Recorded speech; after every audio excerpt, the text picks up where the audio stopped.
मध्य प्रदेश के मुख्यमंत्री शिवराज सिंह चौहान भोपाल बीजेपी प्रदेश कार्यालय पहुंचे, जहां मुख्यमंत्री शिवराज सिंह चौहान ने प्रदेश कार्यालय में भारतीय चुनाव प्रबंधन समिति और प्रवक्ता मीडिया कक्ष का दीप प्रज्वलित कर उद्घाटन किया। इस मौके पर नगरीय प्रशासन मंत्री भूपेंद्र सिंह बीजेपी प्रदेश अध्यक्ष भी मौजूद रहे।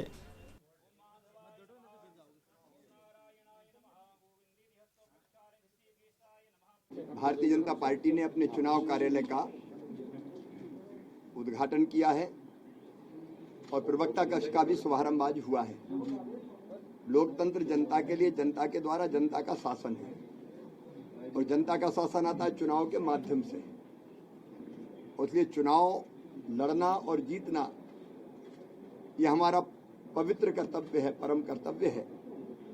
इसलिए आने वाले उपचुनाव को देखते हुए जो 3 विधानसभा में और 1 लोकसभा में हो रहा है, हमने अपनी चुनावी तैयारियां अध्यक्ष जी के नेतृत्व में प्रारंभ की है और चुनाव प्रबंध समिति भूपेंद्र जी के नेतृत्व में पूरी तरह से चुनाव के प्रबंधन के काम में लगी हुई है। प्रवक्ता हमारा ऐसा कार्यकर्ता है जो शासन हो या पार्टी हो, दोनों की बातों को ठीक ढंग से जनता के बीच मीडिया के माध्यम से पहुंचाते हैं।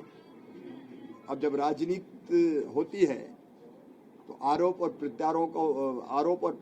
प्रत्यारोपों का भी दौर चलता है। तो हमारा प्रवक्ता ही है जो सही और सटीक उत्तर देता है, वो जानकारियों से लैस रहे और सही समय पर सही जानकारी मीडिया के माध्यम से जनता को पहुंचा सके। इसलिए प्रवक्ता कक्ष जो आज की आवश्यकताओं को ध्यान में रखते हुए बनाया गया है, इसका शुभारंभ हुआ है। मुझे पूरा विश्वास है हमारे सक्षम चुनाव प्रबंध समिति और सक्षम प्रवक्ता हर बात का सक्षमता के साथ जवाब देंगे। पार्टी की विचारधारा और सरकार के कार्य, चाहे वो केंद्र सरकार के माननीय मोदी जी के नेतृत्व में हो या राज्य शासन के, उनको भी जनता के बीच में ठीक से रखेंगे और हमारी बीच जनता में ठीक से पहुंच सकेगी। जीतने का आप लोग जो दावा कर रहे हैं, मतलब 2 सीटें तो सर कांग्रेस की, क्या वजह है कि आप 4 सीटें जीतने का दावा कर रहे हैं? इसलिए कि हम काम कर रहे हैं, जो काम करता है वो जीतता है। हम काम कर रहे हैं इसलिए हम जीतेंगे।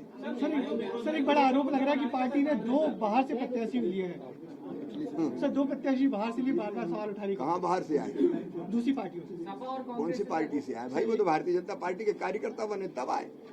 भारतीय जनता पार्टी के कार्यकर्ता पहले बने और भारतीय जनता पार्टी देश में लगातार अपना विस्तार कर रही है। प्रधानमंत्री श्रीमान नरेंद्र मोदी जी के पीछे आज सारा देश खड़ा है। तो जो अच्छे लोग हैं, जो विभिन्न दलों में भी है, वो भारतीय जनता पार्टी में आ रहे हैं प्रभावित होकर। शिशुपाल यादव कोई आज नहीं आए, बहुत पहले आए। और सुलोचना जी ने जब देखा कि कांग्रेस में कुछ नहीं, नेतृत्व ही नहीं है, अब जब कांग्रेस में अध्यक्ष ही नहीं है उनका, हम नहीं कह रहे कपिल सिब्बल कहते फैसले कौन ले रहा है। अच्छी चलती चलाती पंजाब की सरकार की उन्हीं ने, शब्द ठीक नहीं लेकिन 12 बजा दी, पूरी की पूरी अच्छी खासी सरकार चल रही थी। अब ऐसी कांग्रेस में जिसका नेतृत्व ही दिग्भ्रमित है, दिशा भ्रमित है, उनको खुद ही समझ में नहीं आ रहा है कि छत्तीसगढ़ में 2.5 साल करेगी, 5 साल करें, राजस्थान में कैसे काम करें। अब ऐसी कांग्रेस में कौन रहना चाहेगा? तो अच्छे लोग सब भारतीय जनता पार्टी में आ रहे हैं और उनमें से अगर कोई चुनाव लड़ने लायक होता है तो पार्टी चुनाव लड़ाती है। सर जो रूठे थे उनको मना लिया, कल पुष्पराज बागरी को आप लेकर गए? नहीं, कोई नहीं रूठा, सब अपने परिवार के सदस्य हैं कि पुष्पराज जी का साथ गए थे हमारे और उनके भाषण को सुनिए आप। उत्तर प्रदेश में क्या लग रहा है सर लखीमपुर की कांड के बाद? देखिए, उत्तर प्रदेश में प्रधानमंत्री जी ने जो काम देश में किए हैं उसका व्यापक असर उत्तर प्रदेश में है। योगी जी ने भी अद्भुत काम किया है। भारतीय जनता पार्टी शानदार बहुमत प्राप्त करेगी, पहले से ज्यादा सीटें प्राप्त करेगी।